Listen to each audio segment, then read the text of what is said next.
তুমি নতুন নতুন জামা কাপড় পরে কোথায় যাচ্ছ? এদিকে ঘোরাও, সোনুর এইদিকে ঘোরাও, সোনুর এইদিকে। এই তো সোনু, সোনু জুতো জামা ম্যাচিং ম্যাচিং পরেছে, দেখো সুন্দর জুতো পরেছে। তাহলে বাবা বোনের দিকে। আমরা শ্রাবণ মাসের 17 শ্রাবণের উপোস করেছি।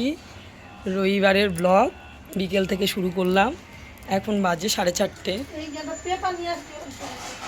তো দেখো এখানে প্রসাদ রেডি করা হয়ে গেছে।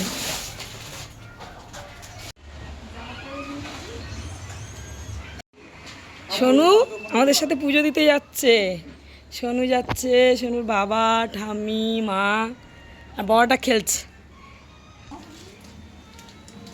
তো আমরা বেরিয়ে পড়েছি, পুজো দিতে যাচ্ছি, সবাই সবাই যাচ্ছি।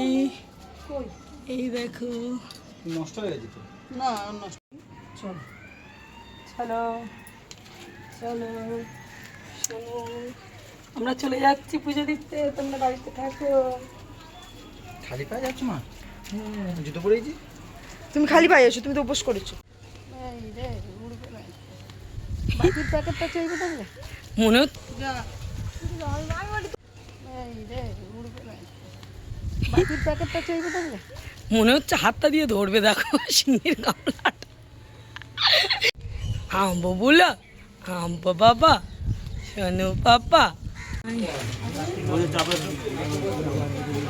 ভালো আছিস?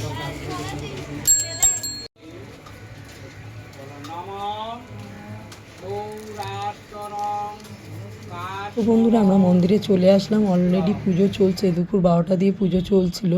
তো পুজো কমপ্লিট হওয়ার পর জায়গাটা পরিষ্কার করার পর আমরা মন্দিরে ঢুকে পড়লাম। আমরা উপোস করেছিলাম আমার শাশুড়ি মা, দেওর আর আমি।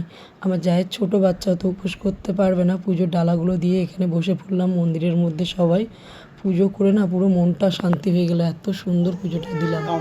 পুজো শেষ হয়ে গেছে, প্রসাদ নিয়ে খামারে চলে আসলাম। প্রসাদ খেয়ে চান ধান করে উঠে পড়লাম, সন্ধেবেলায় খেতে বসলাম সাবু ও ছোলা। আজকের এটাই খেয়ে থাকবো রাত্রে। ভিডিওটা তোমাদের কেমন লাগলো বন্ধুরা? শুভরাত্রি জানাই সকলকে।